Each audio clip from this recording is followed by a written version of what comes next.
Hero Entertainment студиэс бэлтгэж олон нийтэд хүргэдэг Монгол улиртны 100 эрхэм чухал 100 сэдв болон бусад нэвтрүүлгийн зарим дүрс бичлэг материал хулгай далдагдаж Монгол Улсын эрүүл байгууллагын нөөцийн тухай хууль, хувь хүний нөөцийн тухай хууль, оюуны өмчийн тухай хуулийг зөрчсөн ноцтой гэмт үйлдэлд гарсан тухай өчигдөр дүрс студийн ерөнхий найруулагч Баатар мэдэгдлээ.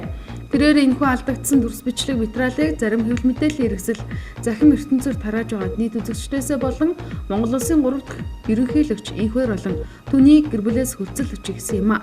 Мөн хэвлэл мэдээллийн салбарт ажилладаг уран бүтээлчдийн нэр төрийг бусад гутаах үйлдэл гарсанд харамсаж байгаа илэрхийлээд хэвлэл мэдээллийнхнээс уучлал хүслээ. Уран бүтээл төрөвсөн 10 гаруй жилийн хугацаанд студид анх удаа ийм зүйл тохиолдлоо гэж Баатар найруулагч тайлбарлаа. Ингэхдээ өнгөрсөн амралтын өдөр захим ертөнцид даргасан архивын бичлэгийг нарийн зохион байгуулалтаар хулгайсан ганц 2 хүний хийсэн үйлдэл бишээ гэж Hero Entertainment студийнхан үзэж байгаа юм а. Улс иргэийг шалгуулахаар цагдаагийн байгууллага оюуны өмчийн газарт хандсан байна. Улмаар мөрдөн бацаалтай ажил хийсэн тул хэнийг сэжиглэж байгаа, ямар зорилготойгоор энэ бичлэгийг хулгайж тараасан гэдэг таамгаа ярих боломжгүй гэж Баатар найруулагч хэллээ. Гэхдээ хулгайлагдсан бичлэг мэргэжлийн өндөр түвшинд монтажлагдаж хэсэгчлэн хийсэн тайлбартай байгаа нь мэргэжлийн бүлэг этгээдүүд эртнээс бэлдэж тараасан ажиллагаа болсон тухай тэр бариадлаа. Монголын үндэсний олон нийтийн радио телевизийн Монголын мэдээ буюу эмээ магадлаг бие даасан мэдээллийн төрөлцсөн сувгал өргөжөж өчигдөр аль биесны нээлттэйжээ. Монголын үндэсний олон нийтийн радио телевизийн эмээ магадлаг хурдагантлаг MMB сайт спортын мэдээний алба нийгмийн эдийн засгийн нэвтрүүлгийн редакцийг нэгтгэж ийхүү Монголын мэдээ сувгийг байгуулсан байна. Ингэснээр Монголын үндэсний олон нийтийн телевиз дэлхийн бусад улс орнуудын үндэсний олон нийтийн телевизүүдийн жишгээр төрөлцсөн сувгуудтай болох эхлэл тавигдж байгаа юм а. Боловсрол сайшин ухааны яамнаас боловсролын чанар шинжилэлт төслийн хүрээнд өчигдөр шилдэг 200 ерөнхий боловсролын сургуульд нийтдээ 1 тэрбум 200 сая төгрөгийн тэтгэлгийг гартууллаа. Энэ тэтгэлгийг боловсрол сайшин ухааны яамны дэлхийн банкны санхүүжилтээр олгож байгаа юм. Ингэснээр сургуульд ус бүр 6 сая төгрөг олгогдож байна. Тэтгэлэг авах сургуулийг 3 шаттайгаар шалгаруулжээ. Гол нь бага боловсролын их хэл байгалийн ухаан математикийн сургалтын чанарыг сайжруулахад төслийн зорилго оршиж байгаа юм байна. Сургууль бүр бага ангийн сурагчдад нэн шаардлагатай тулгымцсан асуудлаар төсөл бичиж оролцсон байна. Нэгдүгээр ээлжид төрийн эмчийн 635 ерөнхий боловсролын сургуулийг хамруулж 400 сургуулийг сонгожээ.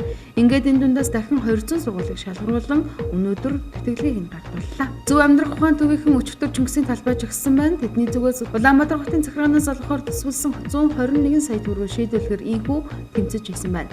Төс төвийн дөрвөн загдаагийн хийснээр төс төв 2013 оныг хүртэл орон гэргүү 60 гаруй хүнийг төр засаг хувийн хвшлийн элдв тусламж хөрөнгө авалгүйгээр халамжиж иржээ.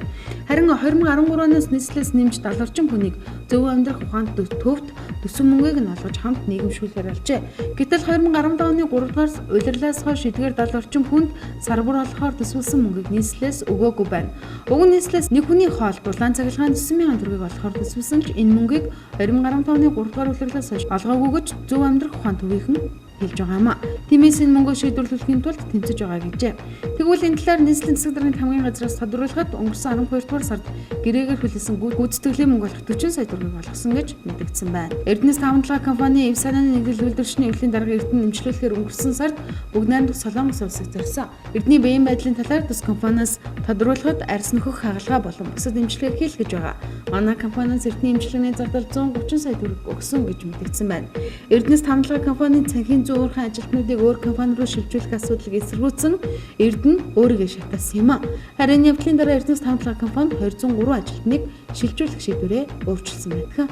Улс их хурлаар хэрэгтийн төлөө шударгаар хүн амын тоогонд харгалзан үзэж тавья гэсэн саналыг Батбулга дарга илэрхийлж өчигдөр улс их хурлын даргын холд сонгуулийн ерөнхий дарга Соднон Цэрнаар төсөл төрүүлжээ. Нийслэлийн статистикийн газрын 2014 оны тайланд туссан дүнгээр нийслэл Улаанбаатар хотод 1,314 мянган хүн буюу Монгол улсын нүүтгэн амын 44 хүн оршин сууж байна. Гэтэл 2008-2012 оны улс их хурлын сонгуулийн тойрог байгуулж мандат хуваахтаа нийслэл хотын сонгогчдын тог үл харгалзан хуваарлаж ирсэн байдаг юм байна. Монцом агентлаг хүмүүн бичих сониноос жилбэр эрхлэн явуулдаг Монголын сайхан бичвэртэн 19 дахь удаагийн уралдааны шагналтнууд тодорчээ. Уралдааны тэргүүн болон дэд тусгай байр шалгарсан оролцогчдод шагнал гардуулах ёслол өчигдөр Монголын уран зургийн галерейд болж Монгол улс ерөнхийлөгч элбэгдэрч эрдэмтэн судлаачид Монголын бичгийн багш нар оюутан сурагчдын төлөөлөл оролцсон байна. Шагнал гардуулах ёслолын Монгол улсын ерөнхийлөгч элбэгдэрч хэлсэн үгэнд Энд хуран цугларсан та бүхний энэ өдрийн түмэн амгалан айлтгаж энэ сайхан үйл явдал болж байгаагүй учир тохиолдуулан хамгийн сайн сайхныг хүсэн өрөөж мэдчилье. Монгол түмний бүтээсэн гайхамшигт өв соёл түүнийг өдөө болтол авч яваа. Монголын ард түмэн монголчуудад хамгийн их бахархалтай. Өв соёлын нэг бол монгол өчгөн юм. Монгол хүн бүхэн монгол өчгийнхаа тухай сонсож, монгол өчгөөрөө уншиж бичиж, монгол өчгийнхаа тухай магтаалыг сонсоход байнга сэтгэл сэргэж сайхан болж байдаг.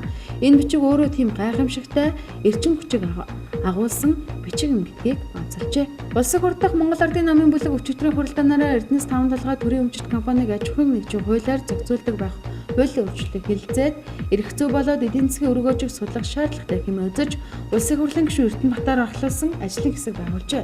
Тус ажлын хэсэг 5 толгой ордоос иргэн бүрийн эзэмшиж байгаа 1702 ширхэг хувьцаа хэрэглэх шаардлагатай талаар судлах юм байна.